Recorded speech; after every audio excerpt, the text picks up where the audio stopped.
அதனால தான் உங்களுக்கு இன்னும் ஒரு குட் சேஞ்சஸ் வரலைன்னு சொல்லலாம். அதே மாதிரி பார்த்தீங்கன்னா உங்களுக்கு செலவுகள் கொஞ்சம் அதிகமாகவே கூடி இருக்கும்.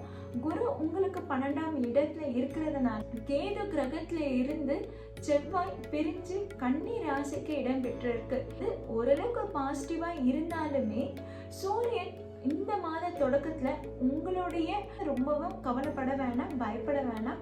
அது உங்களுக்கு ஓரளவுக்கு நல்ல பயனுள்ளதாகவும் உங்களுக்கு அது ப்ராஃபிட்டாகவும் தான் அமைய போகுது. உங்களுக்கு முகத்துல ஏதாவது சின்ன தழும்புகளோ காயங்களோ ஏற்படக்கூடும். கண் எரிச்சல் அதிகமா இருக்கும். காது தொண்டை வலி இந்த மாதிரியான வலிகள்லாம் அதிகம். கண்டிப்பாக உங்களுக்கு அதுக்கு டைம் இருக்காது. ஃபர்ஸ்ட் டைம் உங்களுக்கு அதுக்கு டைம் இருக்காது. ரிலேஷன்ஷிப்பில் இருக்கிறவங்களுக்கு இல்லை எனக்கு இப்போ தான் லவ் ப்ரப்போசல் வந்திருக்கு, நான் அக்செப்ட் பண்ணிக்கலாமான்னு. மீனாட்சி ஜோதிட நேயர்கள் அனைவருக்கும் வணக்கம். நாம் ஆகஸ்ட் மாத ராசி பலன்களை தான் தொடர்ந்து பார்க்க போகிறோம். அதே மாதிரி கடந்த சில மாதங்களாக நான் கொடுத்துட்டு வரும் ராசி பலனுக்கு நல்ல வரவேற்பு கிடைச்சிருக்கு. அதுக்கு ரொம்பவும் நன்றி. அதே போல் கடக ராசியினருக்கு இந்த மாதம் எப்படியான பலன்களை கொடுக்க போகுதுன்னு பார்க்கலாம். கடக ராசியினருக்கு கடந்த 3 முதல் 5 ஆண்டு காலமாகவே போராட்ட காலமாக தான் இருந்திருக்கும். அஷ்டம சனி மார்ச் மாதத்திலே முடிந்தாலும் இன்னும் எங்களுக்கு பெரிதாக எந்த ஒரு சேஞ்சஸும் தெரியல, எங்களுக்கு இன்னும் எந்த முயற்சிகளும் வெற்றி பெறலைன்னு பல கடகராசினர் என்னை தனிப்பட்ட முறையில் தொடர்பு கொண்டு கேட்டிருக்காங்க. அந்த வகையில் கடக ராசினருக்கு இன்னும் ஏன் நல்லதாக அமையல, இன்னும் ஏன் சேஞ்சஸ் எதுவும் நல்ல சேஞ்சஸாக கிடைக்கலன்றதை பார்க்கலாமா? அதாவது சனி அஷ்டமத்திலேருந்து விலகினாலுமே 9ஆம் இடத்துல இடம் பெற்றாலுமே மற்ற கிரகங்கள் எதுவும் உங்களுக்கு சாதகமாக அமையல. அதனால தான் உங்களுக்கு இன்னும் ஒரு குட் சேஞ்சஸ் வரலைன்னு சொல்லலாம். அதே மாதிரி பார்த்தீங்கன்னா உங்களுக்கு செலவுகள் கொஞ்சம் அதிகமாகவே கூடி இருக்கும். குரு உங்களுக்கு 12ஆம் இடத்துல இருக்கிறதுனால செலவுகள் கொஞ்சம் அதிகமாகவே இருக்கும். இருந்தாலும் அந்த செலவுகள் உங்களுக்கு பயனுள்ளதாக தான் இருக்கும், நல்ல செலவுகளாக தான் ஏற்படும். அதனால் நீங்கள் செலவுகள் ஏற்படுதுன்னு ரொம்பவும் கவலைப்பட வேணாம், பயப்பட வேணாம். அது உங்களுக்கு ஓரளவுக்கு நல்ல பயனுள்ளதாகவும் உங்களுக்கு அது ப்ராஃபிட்டாகவும் தான் அமைய போகுது. அதே மாதிரி செவ்வாய் அமைப்பு கடந்த 2 மாதங்களாக சரியில்லாமல் இருந்தது. இப்போ செவ்வாய் கேது மாறி இருக்கு. கேது கிரகத்துல இருந்து செவ்வாய் பிரிஞ்சு கன்னி ராசிக்கு இடம் பெற்றிருக்கு. இது ஓரளவுக்கு எங்களுக்கு பாசிட்டிவாக இருக்கான்னு சொல்ல கேட்குறீங்க. அது ஓரளவுக்கு பாசிட்டிவாக இருந்தாலுமே சூரியன் இந்த மாத தொடக்கத்தில் உங்களுடைய வீட்டில் தான் இருக்கிறாரு. இது உங்களுக்கு ஓரளவுக்கு தெளிவான சிந்தனையை கொடுக்கும். என்ன பண்ணலான்ற ஒரு முயற்சி எடுக்கலாம் அப்படின்ற ஒரு ஐடியா கிடைக்கும். இருந்தாலும் ஆகஸ்ட் மாத பிற்பாதி இல்லை, அது கேதுவோடு இணையுது. இது உங்களால் எந்த வேலையும் முழுசாக செய்ய முடியாது. உங்களுக்கு ஒரு ஐடியா கிடைச்சிருக்கும், ஆனால் அந்த ஐடியாவை செயல்படுத்த முடியாது. அதனால் சின்ன சின்ன மனக்குமுறல் ஏற்பட தான் செய்யும். அதிகமாக புலம்பாதீங்க. வாயை திறந்து புலம்புறதை விட அழகாக நீர் நிலையத்தில் போய் ஒரு வழிபாடு மேற்கொள்ளுங்க. கடகராசினருக்கு நான் ஏற்கனவே அட்வைஸ் கொடுத்துருப்பேன். அதாவது கடல் சார்ந்த கோயில்களோ அல்லது ஏரி குளம் அருகில் இருக்கும் கோயில்களை நீங்கள் வழிபாடு மேற்கொள்வது ரொம்பவே நல்லதுன்னு சொல்லியிருக்கேன். அந்த வகையில் இந்த மாதம் உங்களுக்கு இந்த மாதிரியான வழிபாடு உங்களை காப்பாற்றும் என்றே சொல்லலாம். ஏன்னா உங்களுக்கு 2ஆம் இடத்துல சூரியன் கேது இணைவு பெற்றிருக்கு. சூரியன் கேது இணைவு உங்களுக்கு குடும்பஸ்தானத்தில் இடம் பெற்றிருக்கிறதுனால அது உங்களுடைய வீட்டில் சண்டை சச்சரவுகளை ஏற்படுத்தக்கூடும். ஏற்கனவே கடகராசி வீட்டில் கடந்த ஜூன் மாதத்துலேருந்தே சொல்லியிருப்பேன், வீட்டில் உங்களால் டைம் ஸ்பெண்ட் பண்ண முடியாது, வீட்டு உறுப்பினர்களோட உங்களால் டைம் ஸ்பெண்ட் பண்ண முடியாதுன்றதை நான் ஜூன் மாத ராசி பலன்லேயே சொல்லியிருப்பேன். நீங்கள் பார்க்காதவங்க போய் பாருங்கள்.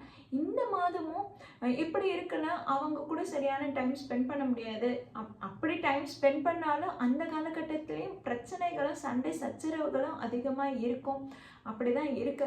ஸோ ஹீட்டட் ஆர்கியூமெண்ட்ஸ் ஏற்படுத்திக்க வேணாம். சின்ன சின்ன விஷயமா இருந்தாலும் விட்டு கொடுத்துட்டு போங்க. உங்கள் குடும்ப உறுப்பினர் தானே. யார்கிட்டயோ நம்ம தன்மையாக பேசிட்டு போகிறவங்க நீங்கள் உங்கள் குடும்ப உறுப்பினர்கிட்ட கொஞ்சம் அதே தன்மையை காட்டுங்களேன். ஏன்னா நீங்கள் அவ்வளோ கோபக்கார பர்சன்லாம் கிடையாது.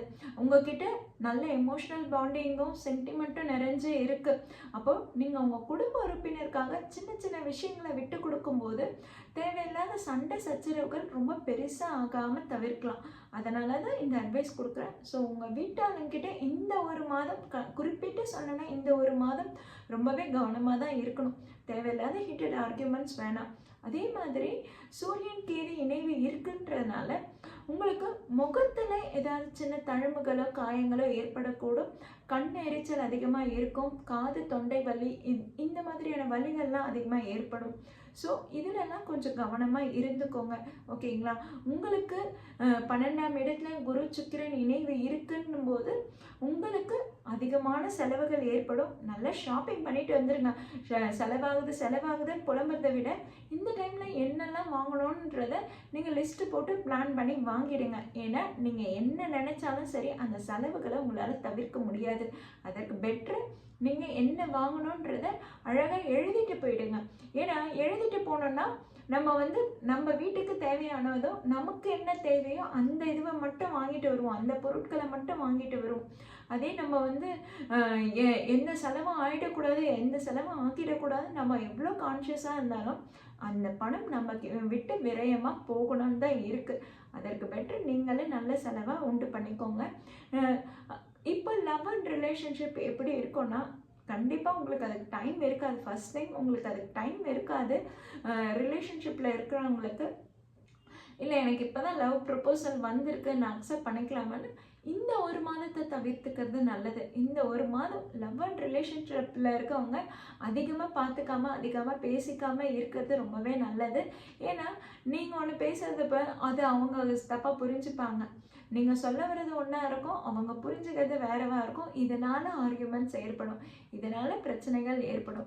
அதனால் இந்த ஒரு மாதம் நீங்கள் லவ் அண்ட் ரிலேஷன்ஷிப்பில் அதிக டைம் ஸ்பெண்ட் பண்ணிக்காமல் இருக்கிறதே ரொம்ப நல்லது.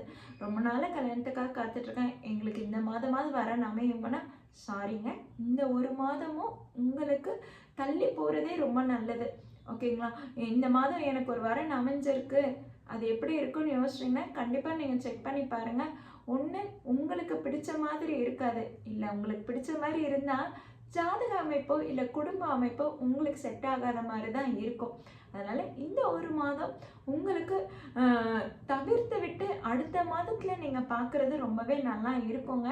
ஏன்னா அடுத்த மாதத்தில் சுக்கிரனோட பயணம் உங்களுக்கு உங்களுடைய ஜென்மத்திலே வருது, உங்கள் ராசியிலே வருதுன்னும் போது அப்போ உங்களுக்கு ஓரளவுக்கு நல்ல வரனாகவே வரும். ஓகேங்களா? 12ஆம் இடத்துல குரு இருந்தாலும் அக்டோபர் மாதத்தில் உங்கள் ராசிக்கே அவர் இடம் பெயர்றாரு. அதுவும் உங்களுக்கு ஒரு நல்ல சாதகமாக தான் இருக்குது. அதனால் வரக்கூடிய மாதங்கள் எல்லாம் கல்யாண வரனுக்கு ரொம்பவே நல்லா இருக்கணும் போது இந்த ஒரு மாதத்துக்கு அவசரப்பட வேணாம், கொஞ்சம் பொறுமையாக காத்திருங்க, உங்களுக்கு நல்ல வரனாகவே வரும். அதே மாதிரி படிக்கும் மாணவர்கள் உங்களுக்கு இந்த காலகட்டம் எப்படி இருக்கணும், கண்டிப்பாக உங்களுக்கு படிப்பில் முயற்சி எடுக்கணுன்ற சிந்தனை கண்டிப்பாக இருக்கும். அதே மாதிரி படிப்புக்காக நீங்கள் வெளிநாட்டு வெளியூர் பயணம் மேற்கொள்ளணுன்னா தாராளமாக இந்த மாதம் அதற்கான மாதமாக இருக்குது. நீங்கள் பயணத்தை மேற்கொள்ளும் போது உங்கள் வீட்டுக்கு அருகில் இருக்கும் ஒரு பிள்ளையாருக்கு ஒரு சூரத்தெங்க போட்டுட்டு போங்க, கண்டிப்பாக சக்ஸஸ்ஃபுல்லாக முடியும். அதே மாதிரி உங்களுக்கு அதாவது கடகராசினருக்கு குழந்தைக்காக யாரெல்லாம் காத்துட்ருக்கீங்களோ அவங்களுக்கு இந்த மாதம் IUI IVF ட்ரீட்மெண்ட் எடுத்தால் ஓரளவுக்கு உங்களுக்கு சக்ஸஸ் ஆகும். ஓகேங்களா? பட் இந்த மாதத்தை விட வரக்கூடிய மாதங்கள் கடகராசினருக்கு ரொம்பவே நல்லா இருக்குது.